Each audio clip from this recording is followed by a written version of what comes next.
I got the tea and it's hot, don't worry. Did you get Botox and what do you think of it? I'm 27 years old, turning 28, and I am in my very first serious relationship. I have my very first boyfriend.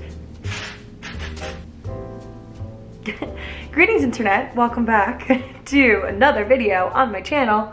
This one is beginning with a bit of texturizing spray because I have very soft hair. Don't get me wrong, I'm very grateful for my soft hair, but the issue is it just falls so flat and it's hard for me to get volume. So I had to call in the big guns, actually the small guns. This is a travel size of the Oribe dry texturizing spray. Very good stuff.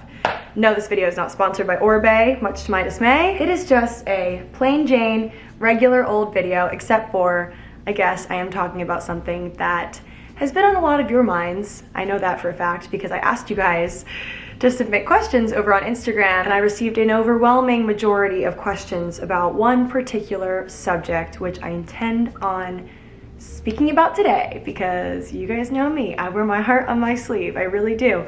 And I just love sharing things. I love sharing things that are going on in my life because this is a digital scrapbook. Like, obviously I do it because I feel like a lot of people enjoy my content and my honesty, but there's gonna be some little mini me's in, I don't know, 20 years? How old are kids when they get computers? I don't even know.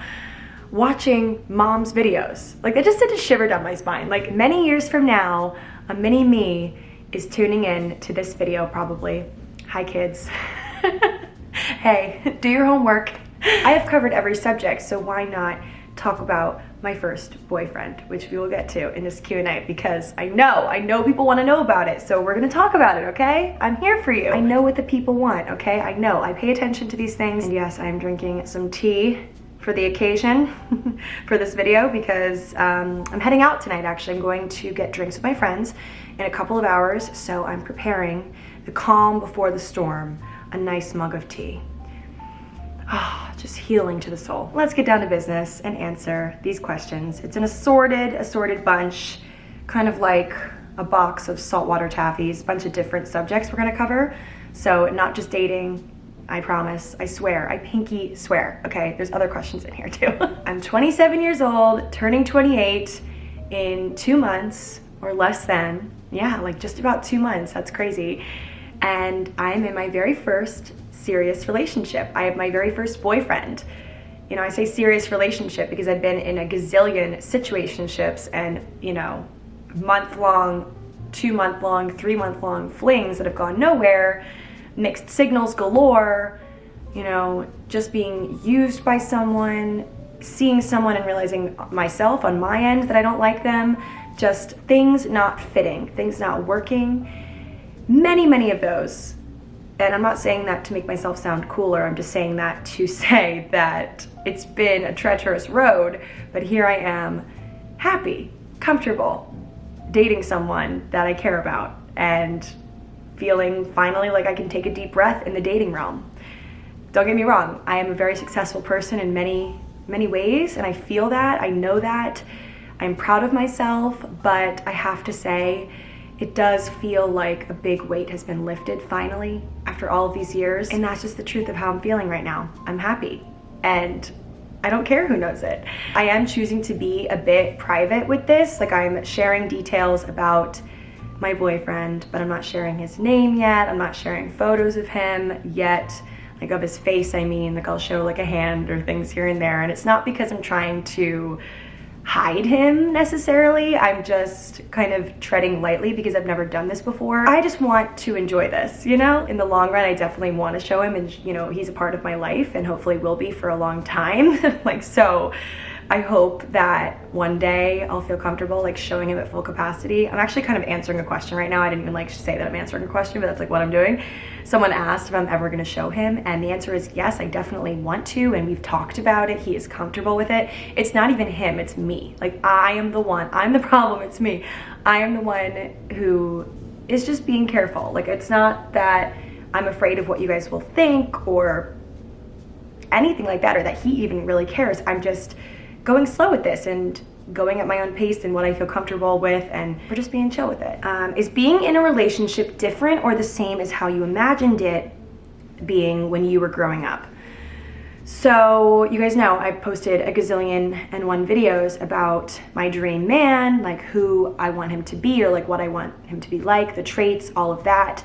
And I can confidently say I had no freaking clue what I was talking about for so many years. Like, I really thought that this perfect man would show up at my doorstep, and there were many times that I encountered my young Katy's idea of the perfect man. I looked for him, I sought him out, I walked up to him at bars and thought, okay, this is my meet cute. Like, there were so many moments where I found myself kind of looking for that guy that I visualized as my dream man. And the only basis I had for creating this dream man when I was young was TV and movies and books, a lot of like fantasy books and things where people are described larger than life and perfect, you know, mythical creatures. I really wish I'd kept count somewhere, like tallies. Actually, that might be scary, of how many dates I've gone on while living in New York. You just gotta try a lot of different flavors. Like, that's really all I can say. And as words of advice, I guess. And to younger Katy, like, I just want to tell her, hey, this is what worked for me, this is what happened, like, this is what we ended up doing. We didn't actually end up dating the guy that resembles the book characters that you would read about, and the guy that you wanted from high school that didn't work out, that didn't know you existed. Like, you searching for that in the adult world didn't work out, but it was good that I did it, so I knew, and I found someone who is way better than all of that. And I think young Katy, like 15, 16-year-old Katy, would definitely be like, ooh, okay, I'm happy with this choice. But I don't know what I'm trying to say here. I think I'm just trying to say that he wasn't what I was expecting in a very good way. Like, I'm very pleasantly surprised by this man. Like, I'm very happy. I'm happy that he showed up in my life, or I actually went on a date, matched with him, and went to the bar. Like, that was good of me. I'm glad I did that. He didn't just fall into my lap. It wasn't a meet cute. It was a very much planned meet. Like, we planned it on an app, and that was not what I was expecting based on all of the books I read and all of that. Like, young Katy probably expected a New York City meet cute, and I didn't get that. I've gotten that many times over, and it hasn't worked out. And finally, the one that has worked out was through an app. Like, we met on Hinge, and I wouldn't have it any other way, because it felt cool that I was a part of it, like that I chose him, he chose me. It was a mutual choosing. It wasn't like one person decided to walk up to the other. It was like, oh, we both mutually want to meet each other and see where this goes. Like, it felt kind of powerful, you know, and cool that we both mutually were like, all right, let's do this. Anyway, so that is a long-winded answer to that question. Okay, I wrote down a bunch of questions. When did you, or how did you and Prince Harry meet? I guess also when. So we matched in May, like end of May. Then we're like kind of back and forth for a bit trying to figure out when we could see each other. And then our first date was June 15th. I think, yeah, June 15th. And then he asked me to be his girlfriend July. So things moved very, very quickly. But I honestly was like, this is so crazy of me, but like the week before he asked me in the Hamptons when we were out there. The week before, Brooke, Danielle, and I were talking, and they're like, has he asked you yet? And I'm like, no. I'm like so shocked. Like, I was expecting him to ask me a week prior. So like, yeah, guys, I mean, I know they say, and I hate when people say, when you know, but I did kind of know. Like, it was an easy answer for me. I was like, yeah. After our first and then second date, and then third date, and then fourth date, in between like all of these like official dates where he was like picking really great restaurants and like bringing me flowers and like doing all of that, we were also like just getting coffee and like going for walks and hanging out sober and just getting to know each other. And I was like, wow, I really like this guy. It just felt natural for me to say yes when he asked me. Yeah, so that's really all I want to share in that realm right now. My personal favorite question from this questions box was, girl, spill some pumpkin spiced latte or a hot cup of tea over His Royal Highness. I got the tea and it's hot, don't worry. Okay, legit question. How are you finding the balance between hanging with your boyfriend and hanging with your friends? I know it's still pretty new and fresh, but I haven't found any issues with this at all. I have a great group of friends. He has a great group of friends. It hasn't been like a weird thing where I have to choose one over the other. I think that maybe starts to happen more, or it gets to be an issue more when you're like a little further down the line and there's like big life events like weddings and things, and you have to choose one, like his friend's wedding over my friend's wedding, or his family's Christmas, you know, like that sort of thing. So I mean, luckily, because he's British, he doesn't celebrate Thanksgiving, so that is why Thanksgiving will always be mine. Thank God. That's my favorite holiday, besides my birthday. I mean, Halloween, aka my birthday. So, yeah, no, it hasn't been an issue at all. And I know, again, we're very fresh, very new. People are gonna be rolling their eyes like, Katie, oh my God, you just started dating him like a month and a half ago, like chill out. I won't chill out because I'm happy, so that's that. So I'm gonna move on to some what the heck was that? Non-boyfriend related questions. But before I do, I just want to close that section of the Q&A with just how happy I am and how I didn't think I was gonna get here. Like, there were many moments where I really thought that my walls were too high, my standards were too high. Like, I would just have to settle at some point, and I was being stubborn, and I just had all these doubts, and I felt really lonely for a long time. And I certainly do see my worth, and I understand that I'm worthy of love, and I understand that I'm good on my own and all of those things. But it still kind of stung to see everyone else kind of moving on with their lives and like doing big things and getting engaged and married and having kids. And I just felt like I couldn't even get to the first step of finding a boyfriend. And all I have to say is I'm so grateful and proud of myself that I did not settle for someone that I knew wasn't right. Like, I feel like right now this is right. I mean, granted, my life could go in a million crazy directions, and I'm comfortable with that, knowing that right now this is the right decision for me, and I am happy, and I said yes, and I've never really felt that way before. So it's a new, fresh, fun feeling, and it's, you know, gonna bring forth challenges because there's another person in my life now, and it's not just me against the world, but all good stuff. Like, you know, it's gonna be, it's good, and I'm excited to embark on this like new chapter. It's like, it feels like so fresh and new and shiny. And I guess if you're sitting there and like you are in my boat, or how I was previously, not having a boyfriend ever, or it's been a while, or you just can't seem to get it right, have patience in your story and how things are unfolding, in the timing of your life. Have faith in that timing, because, you know, just as long as you are putting yourself out there, you are going on dates, you're trying, okay? You're keeping your heart open. Like, that is all you need to do, because eventually you will find someone and it will click. But you gotta keep getting out there. Like, that's what I was doing, and that's what led me here. I actually said on the podcast, I said, guys, this is my last Hinge date of summer. Like, I declared, like, I am not going on another Hinge date after this. Like, I need to give myself a break, because I felt like I was just hitting rock bottom in terms of like, I put myself out there so much and I was getting tired.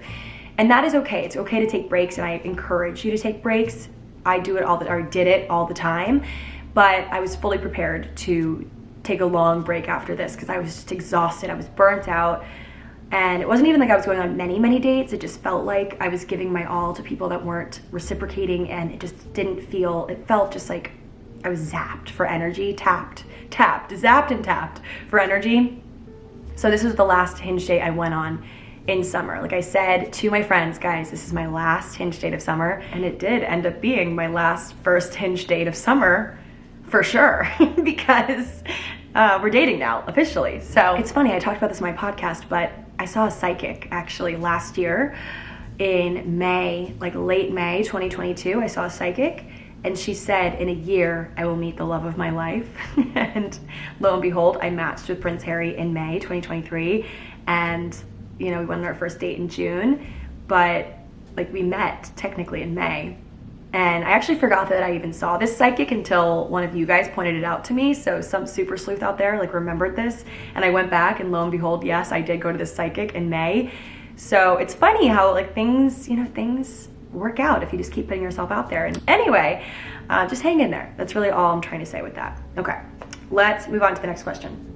That isn't dating related, I promise. Okay, did you get Botox, and what do you think of it?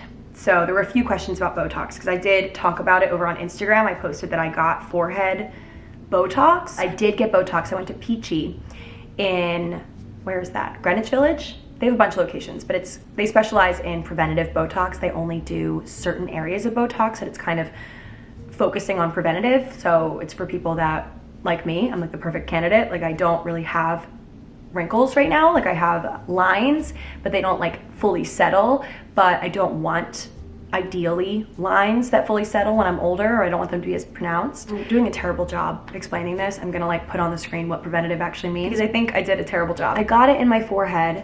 I got it here, like here and here.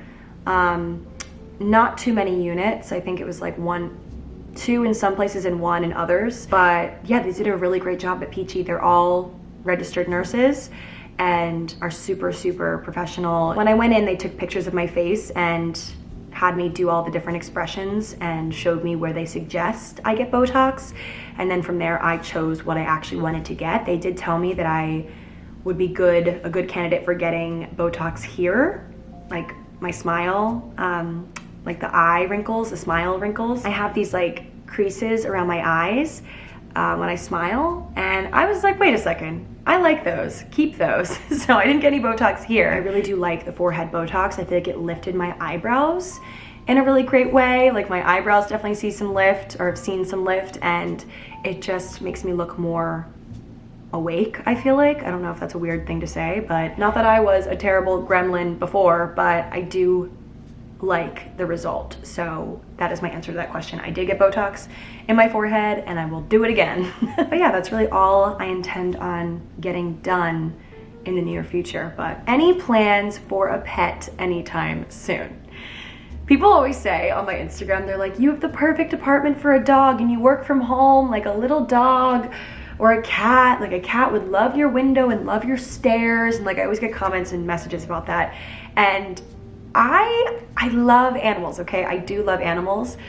I get along with animals. Like I'm not someone that like gets freaked out. I always pet the dogs when the owner says I can. Like that is, you know, how I am. But I wasn't raised in a household that had dogs and cats. Like we had hamsters and fish, and never forget, rest in peace, Delia, my guinea pig. You guys might recall, if you guys are OG followers, my beloved guinea pig Delia, named after the store Delia's. Rest in peace also to that store. I think they might have come back, but the Delia's we know is gone, and Delia the guinea pig. But I never had a dog or a cat, and I never really was given the responsibility of taking care of one when I was young. Like I never really babysat anyone that had one. So I just don't think I'm ready for it. I don't. I know I'm home a lot, and I know I have a good apartment for it, and you know, I could take them out a lot. I have a park right here. Like, I just don't see that for myself right now. I love pets. I love hanging out with my friends' pets, but I just don't want that responsibility right now. I just don't. And that's really it. Nothing else to say.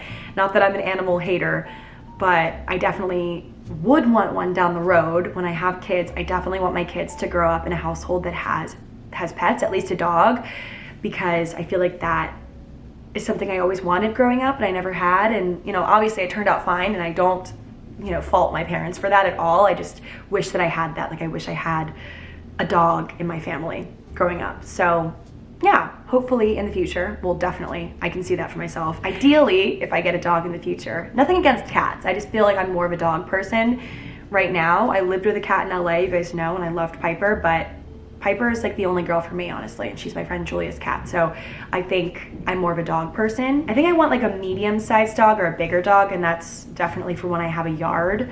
So yeah, hopefully a rescue that's like a larger size. I don't know. It's kind of what I want when I get one eventually. Okay, my sticky boobs are not staying on. Stay, stay, stay. I've been loving you for quite some time. Yeah, I need new nipple covers. That's what this is saying to me. Next question I'm going to answer. How do you split costs when eating out with friends? It's a very good question. It really depends on how well I know the people, like who am I getting dinner with. When it's like my best friends, we usually just split it evenly if we can. Like even if someone got like one more drink than another person, like we'll just say F it. We want to make it easier for everybody involved, especially the server. So we'll just split it evenly, and it usually ends up being like just about the same as it would be if we just like, you know, went and did our own stuff. So we typically split it evenly. We'll just like put like 6 cards down and split it like that. Or some places don't let you do more than like 3 cards in the city. So one person will put it on their card and then take a picture of the receipt. And there's this fabulous app called Tab app that I downloaded that we all have, that you just upload a receipt and invite people and they can like claim what they got and then pay literally right on the app with like Venmo or whatever. Or we'll just put a picture of the receipt like in the group chat and then with the tax and tip and just Venmo the person. Like that's kind of how we do it. But it really just depends on like who I'm with. But yeah, that's typically how we split costs when eating out. I've never been asked that question, so I was like, let me answer it. Yeah, typically we split. Like when I was in Nantucket with the girls, we just would put a bunch of cards in, and if one person had to get it, we would just divide it and Venmo her like right on the spot. Like that's what we did. But Tab app also makes it easy because then you can actually pay for what you legit got. So if you're out and someone gets way more things than you, Tab app is probably better because then you can actually pay for what you got and not have your costs be baked into, you know, the 75 million beers that they got. So anyway, those are my recommendations for that. Okay, next question. How to not be shy when recording yourself? Okay, I mean, clearly I have many years of practice with this, but I think that's my main answer to this is like it takes time to get comfortable and to not feel weird talking to a camera. I've been doing this for so long that it feels second nature to me. But even after like my first year, I feel like, or first 6 months of recording myself every week, I started to feel natural and normal with it. So I definitely think just, you know, doing it more, you'll feel more comfortable. You're always gonna look back on your old videos and be like, oh my God, cringe, I hate that, delete it, delete it, delete it. But that's all about growth. Like I still have my old videos up. You guys have probably watched them and probably were, you know, enjoying them at the time when they came out. So you can't think too deeply into that. And, you know, there's power in being cringe. If you feel like you're being cringy, you're doing something right. Or if other people find you cringy, you are doing something right, okay? You are challenging the status quo. You are doing something that is worthwhile. Your voice matters, and being cringe is cool. Like cringe is cool now, you know? So don't worry about it. I mean, you're going to feel a little bit shy and weird at first. Like it's just something that comes to the territory of filming yourself and hearing your own voice. At first, you're gonna be like, oh my God, I don't sound like that. Like that is scary. But then you start to get used to it and you're like, oh, I actually do sound like that, and it's fine. Like my 2 good friends, Adam and Colby, that I podcast with, in the beginning of the podcast, they were both like appalled by the sound of their own voice. And now, you know, a couple years later, they're fully natural and normal with it and are great co-hosts. So don't worry about it. And yeah, we mess up a lot, by the way. Like I edit my videos to perfection because I like jumble up my words and I stare off into space sometimes and I get lost down a rabbit hole of a tangent, and that's the beauty of editing. So yeah, get comfortable with editing. I guess that's also helpful. I use Final Cut Pro, and a lot of other people use Premiere, Adobe Premiere, or iMovie. So check those out. You really just have to fake it till you make it, honestly. Like just pretend like you already have 1,000 people watching you when you only have 10, and just pretend, like literally be that delusional. Like be Delulu till it comes Tralulu. I saw that on Instagram and I loved it. I guess the last question I'll answer, do you miss your old apartment? And the answer is no, I don't miss it. I miss the fact that it was a little cheaper than this one, I guess, but aesthetically, location-wise, like everything about it, I don't miss. It was actually pretty gross. And like, I mean, it was a fabulous area. I am so lucky to have lived there, don't get me wrong, but like I felt like I was getting sick a lot there because there was like quite literally exhaust coming in from the cars. Like the windows were terrible and there was a fine layer of like black car exhaust on everything in that apartment. So I'm feeling very grateful to not be there anymore. I feel healthier, I feel happier, I'm in a great part of town, and it's been so fun to decorate this space. So no, I don't really miss it. I miss, you know, I think fondly of the memories that I had there, and it was a really special place for the 2 years I was there, but I got the heck out of there and I'm happy to be here. So yeah, that is the answer to that. And with that, that is the Q&A, guys. This has been a very interesting Q&A. Like this is the Q&A I always envisioned myself doing, like being like, oh guys, I have a boyfriend, let's talk about it, and all these other things, sitting here in a fabulous feather top, drinking tea. Like that is what I've wanted for so long, and here we are here. we are here. Anyway, thank you guys for watching. I appreciate you guys so much. Thank you, thank you, thank you. Your support means the world. I can't believe people still care about this YouTube channel after 13 years. So it's really just so special that you guys are still here with me. So thank you. So thank you guys for watching, and I will talk to you all in next week's video. Bye.